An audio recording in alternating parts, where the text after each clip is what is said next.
வணக்கம். இன்றைய திருக்குறள் அதிகாரம் 14 ஒழுக்கமுடைமை. ஒழுக்கம் விழுப்பம் தரலான், ஒழுக்கம் உயிரினும் ஓம்பப்படும். ஒழுக்கம் ஒழுக்கமுடைமை, விழுப்பம் சிறப்பு, தரலான் கொடுப்பதால் ஒழுக்கம் நடத்தை உயிரினும் உயிரை காட்டிலும் ஓம்பப்படும், காப்பாற்றுவதாகும். உலகில் உள்ள எல்லா உயிர்களுக்கும் உயிர்தான் மேலான பொருளாக உள்ளது. இருப்பினும் உயிரானது ஒழுக்கம் போல் சிறப்பு தராது. ஆகையால் ஒழுக்கமே உயிரை விட மேலானதாக கருதப்படுகிறது. பரிந்தோம்பி காக்க ஒழுக்கம், தெரிந்தோம்பி தேரினும் அக்தே துணை. பரிந்தோம்பி பரிந்து விரும்பி ஓம்பிக்க போற்றி காப்பாற்றுக. ஒழுக்கம் நன்னடத்தை, தெரிந்து அறிந்து ஓம்பி ஒருமனப்பட்டு தேரினும் ஆராய்ந்தாலும் அக்தே துணை, அதுவே உதவி. மனித வாழ்க்கையின் அறங்கள் அனைத்தையும் ஆராய்ந்தால் எக்காலத்துக்கும் உறுதுணையாக இருப்பது ஒழுக்கமுடைமையே. எனவே அந்த ஒழுக்கமுடைமையை பேணி காக்க வேண்டும். ஒழுக்கம் உடைமை குடிமை, இழுக்கம் ஈந்த பிறப்பாய்விடும். ஒழுக்கம் நல்ல நடத்தை, உடைமை உடைய தன்மை, குடிமை உயர்ந்த குடிப்பிறப்பு, இழுக்கம் தவறுதல் எழுந்த தாழ்ந்த பிறப்பாகிவிடும். ஒழுக்கம் உடையவன் ஒழுக்கத்தினால் உயர்குடியில் பிறந்தவனாகிறான். ஒழுக்கம் இல்லாதவன் எந்த குடியில் பிறந்தாலும் தாழ்ந்த குடியில் பிறந்தவனாகிறான். மரப்பினும் ஓத்து குழலாகும் பார்ப்பான், பிறப்பொழுக்கம் குன்ற கெடும். மரப்பினும் மறந்து விட்டாலும் ஓத்து குழலாகும், கற்றல் பெற்றுக்கொள்ள முடியும். பார்ப்பான், நூல் ஆய்வான், பிறப்பு மனித வாழ்க்கை. ஒழுக்கம் நடத்தை நன்னடத்தை குன்றக்கெடும், தவற அழியும். ஒருவன் கற்றதை மறந்திருந்தால் மீண்டும் கற்று தெளிவடையலாம். கல்வி கற்றவனே ஆனாலும் ஒழுக்கத்திலிருந்து தவறினால் அவன் குடியின் பெருமை அழிந்துவிடும். அழுக்காறு உடையான்கண் ஆக்கம் போன்று இல்லை, ஒழுக்கம் இலான்கண் உயர்வு.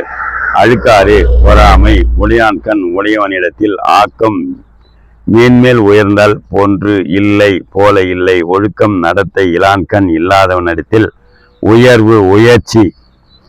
பொறாமை உடையவனிடத்து வாழ்க்கைக்கு உயர்வு தரும் ஆக்கம் கிடைக்காதது போல ஒழுக்கம் இல்லாதவனுடைய உயர் குடியராயினும் வாய்ப்பு கிடைக்காது.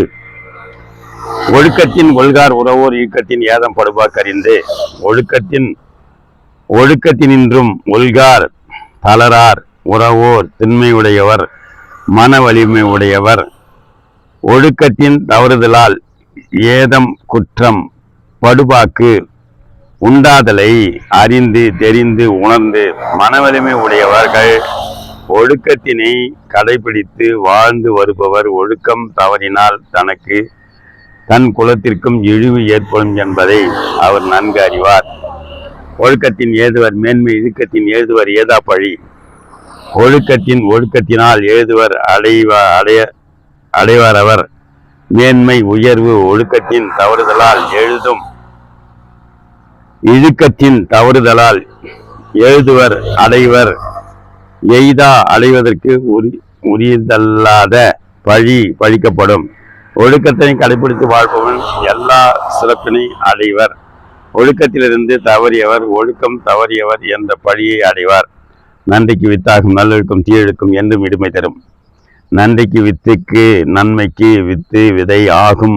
நல்லொழுக்கம் நல்ல ஒழுக்கம், தீயொழுக்கம் கொடிய ஒழுக்கம். தீய ஒழுக்கம் என்றும் எப்பொழுதும் எந்நாளும் இடும்பை துன்பம் தரும் பயக்கம். நல்லொழுக்கம் நன்மைகளெல்லாம் வித்தாய் அமைந்து ஒருவனுக்கு நன்மை தரும். தீயொழுக்கம் வழி வருவன எல்லா காலங்களிலும் துன்பத்தையே தரும். ஒழுக்கத்தின் உடையவர்க்கு ஒல்லாவே தீய வழுக்கியும் வாயால் சொல்லல். ஒழுக்கம் நன்னடத்தை உடையவர்க்கு பெற்றுக்கொள்வதற்கு ஒல்லாவே முடியாத அல்லாத பொருந்தாத தீய கொடிய தீமையானவை வழுக்கினும் தவறியும் வாயனால் சொல்லுதல். ஒழுக்கமுடையவர் நன்மை நற்செயல் நல்வழி நற்செயல் ஆகியவற்றை மட்டுமே கூறுவர். பொய் சொல்லுதல் புறங்கூறுதல் போன்றவற்றை தவறியும் தங்கள் வாயால் சொல்ல மாட்டார்கள். உலகத்தோடு ஒட்டவர்கள் பலகற்றும் கல்லார் அறிவிலாதார். உலகத்துடன் ஒட்ட பொருந்த ஒழுகல் நடத்த கொள்ளுதல் பலவற்றை கற்று தேர்ந்திருந்தாலும் கல்லார் அறிவில்லாதவர் பலவற்றை கற்றும் உலகத்தோடு இணைந்து ஒழுக்கத்துடன் வாழ்பவரை கற்று அறிந்தவர் என்று போற்றப்படுவார். நூல்கள் பல கற்றும் உலகத்தோடு இணைந்து வாழ இயலாதவர் கற்றவராக கருதப்பட மாட்டார் என்று சொல்லி நன்றி, வணக்கம், வாழ்த்துக்கள்.